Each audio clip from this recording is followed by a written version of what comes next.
আজকের ভিডিওটা আমার অনেক পছন্দের আর অনেক মেমোরেবল। আজকে আমরা চলে গেছিলাম মাওয়া ইলিশ খেতে।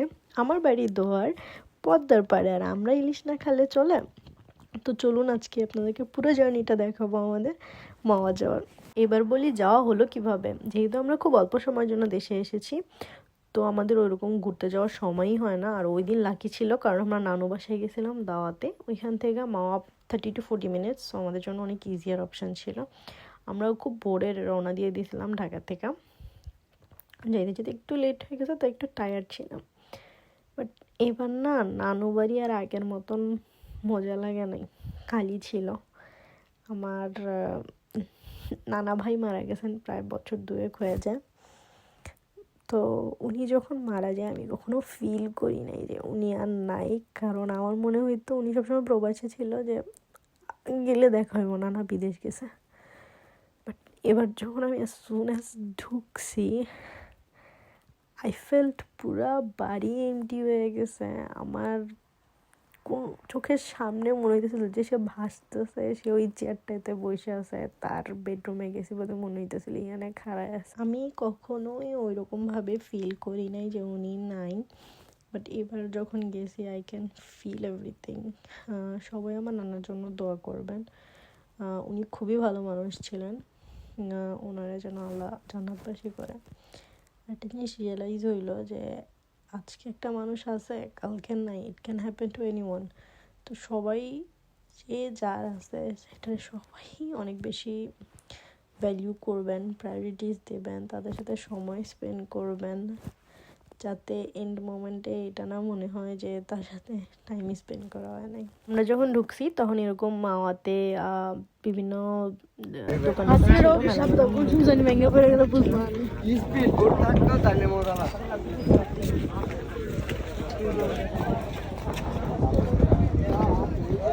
এরপর আমরা ঠিক করলাম যে পদ্মা সেতু দেখতে যাবো হঠাৎ করেই। পদ্মা সেতু চলো দেখে আসি। তো এই জন্য আমরা একটা বোট নিয়ে নিই, আর সবাই টিক টিক টিক করে আমন যাবি না বলে টুস করে ওইটা বললাম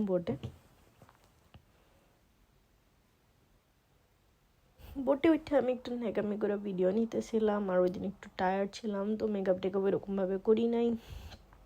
আর আব্বু লাইভ করতেছিল, আর ওরা বসে বসে ভিউ এনজয় করতেছিল। গ্রামের ভিউ ছিল, তো সুন্দর লাগতেছিল। এরপরে বললো যে চলো আমরা একটু ভিডিও নেই, 2-3টা ক্লিপ নিয়ে নিলাম। আসলেই পরিবেশটা এত সুন্দর লাগতেছিল, বলার মতন নেই।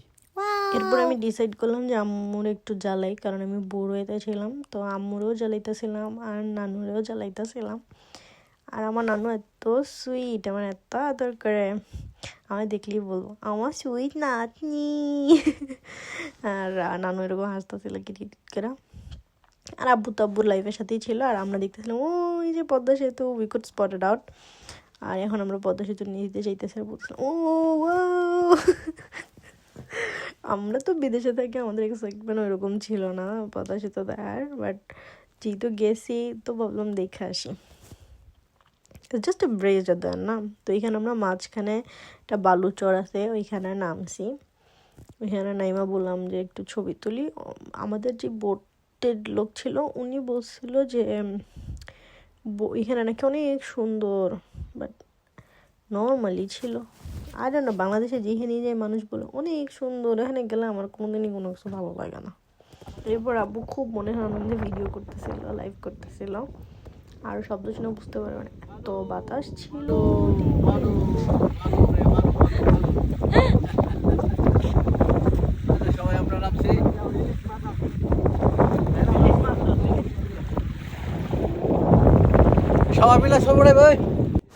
এরপরে এখানে না আমার ফয়সালের সাথে একটা ঘমাসাম মানে আর্গুমেন্ট হইতেছিল। এখন ভুলে গেছি কি নিয়ে আর্গুমেন্ট হইতেছিল।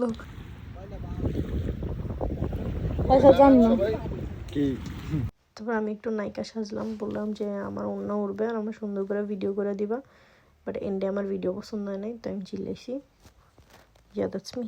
বাইরে ভাই কি বিপদে পড়ে গেলাম।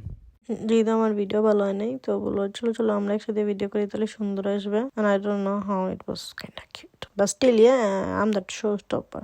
কোন আসছে যাওয়ার সময়, যে worst part, আমরা যখন নৌকা নিয়ে যাইতেছি বাইরে থেকে তুফান স্টার্ট হয়ে গেছে, বুঝে যাইতেছে না, প্রচুর বৃষ্টি, এই চেয়ারটা সব উড়ে গেছিলো আর বাতাস পানি আসতেছে মনে তো। আমি তো ভাবতেছিলাম আমরা এখানে আমি ছোটো যার হাসি আমরা কেউই সাঁতার পারি না, আম্মু আব্বু ছাড়া।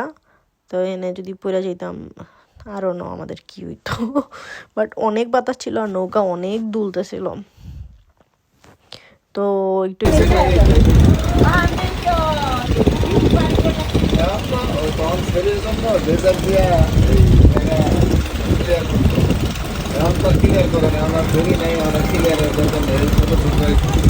এখন ওইখানে যে আমরা দাঁড়াইছিলাম এখানে অনেক বৃষ্টি হইতেছিল, ক্যামেরায় বুঝে যাইতেছে না। তো ড্রাইভার আঙ্কেল আমাদেরকে বললো যে তোমরা থাকো, আমি গাড়ি নিয়ে আসি। তো উনি আমাদের একটা স্পট চুজ করলো যেখানে যে আমরা ইলিশ খেতে পারবো। এখানে সব সহজ প্রসিজার, তুমি একটা ফিশ চুজ করবা, দেন তোমার সামনেই রান্না করে দিব। আমি এত সব প্রসিজার দেখাইতেছি বিকজ আব্বু বলছে ইন্টারেস্টিং, আর ও ভিডিও করছে তো বলছে এত কষ্ট করে ভিডিও করছি, না দেখাইলে কি হইব? আমরা গেছিলাম কুটুম বাড়ি, আর কুটুম বাড়ি যেহেতু দিন বৃষ্টি ছিল, আমি বললাম না কেন এখানে মানুষ ছিল না আমি জানি না, নর্মালি খুব বিজি থাকে।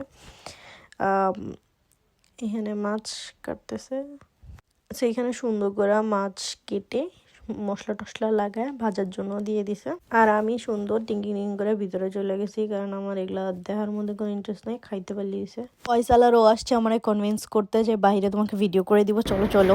কি করবো? মাছ বাসবা, নাটক করবা, আর আমি ভিডিও করে দিব। আসলে নাটকে সবার আগে পার্ট নেয় আমার আব্বাজান।